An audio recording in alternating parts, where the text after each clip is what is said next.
Is there further testimony in support? Please provide your form, state your name, and you may proceed when ready. Thank you. I already gave it to her. Thank you, Chairman, members of the committee. Susan Myers of the 131st here in support of HB 1175. Seeing how hard the federal government came after SAPA to shut it down was all it took for me to be thoroughly convinced that this is a vital tool for the state to have in place. Anytime a pro-gun control federal government is pushing back on a clear states' right issue that aggressively, you know you're doing something right. The fact that we now have a new administration in the White House does not cause my belief to waver on the importance of getting SAPA back in place as quickly as possible. While all signs now point towards an administration signaling respect will be given to issues involving Second Amendment rights, there's no guarantee that will remain the case. DOJ has started asking for a pause of the ongoing Second Amendment cases to give them time to re-examine the stance taken by the federal government. Will they ultimately side with 2A plaintiffs in each and every case? Only time will tell. The Supreme Court continues to pass on hearing any assault weapons ban, allowing rifles and standard capacity magazines that are unquestionably commonly owned for lawful purposes by millions of citizens to remain off limits to residents in several states. The longer this issue is allowed to linger, the risk of some future Congress bringing a federal ban back will continue to exist. No political party or executive branch is immune from making a bad policy decision.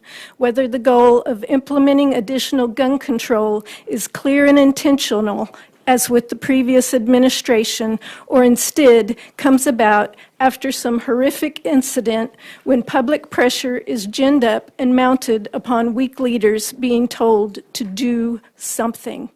We will always be just one tragic event away from seeing further infringements heaped upon us. SAPA is a necessary bulwark against whatever comes out of D.C. that Missouri simply does not wish to help enforce.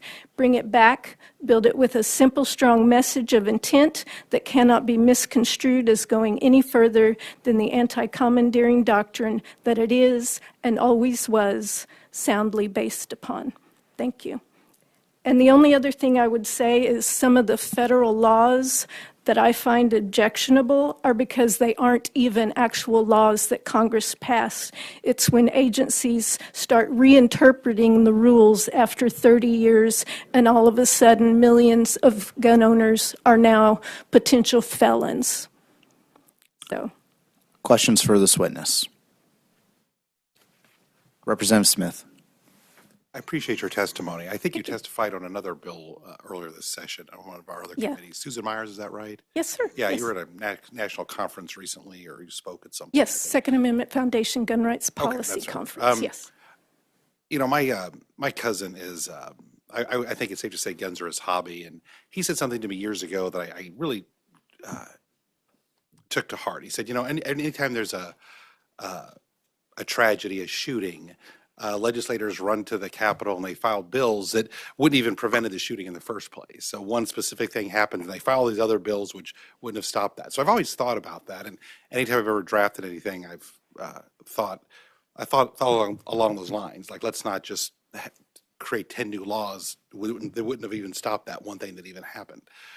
Is there anything, I know that you're in this sphere and you're an advocate, that could happen in America where you would ever support any type of gun control measure, anything?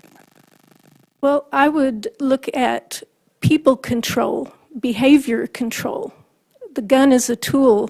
Any time a gun is used to do something bad, there's multiple more times it is used to save lives. That's the sphere I'm in, is women who are now my friends because either they had a gun and it saved their life, or I know one lady who took his gun and used it to save her life. So I don't like gun control as a concept because you're talking about my tool. that I use to keep myself safe. My husband lets me come in here. He always insists I come home safe. So behavior control is what I would look at. Further questions from the committee? Seeing none, thank you for your testimony. Sir. Is there any further testimony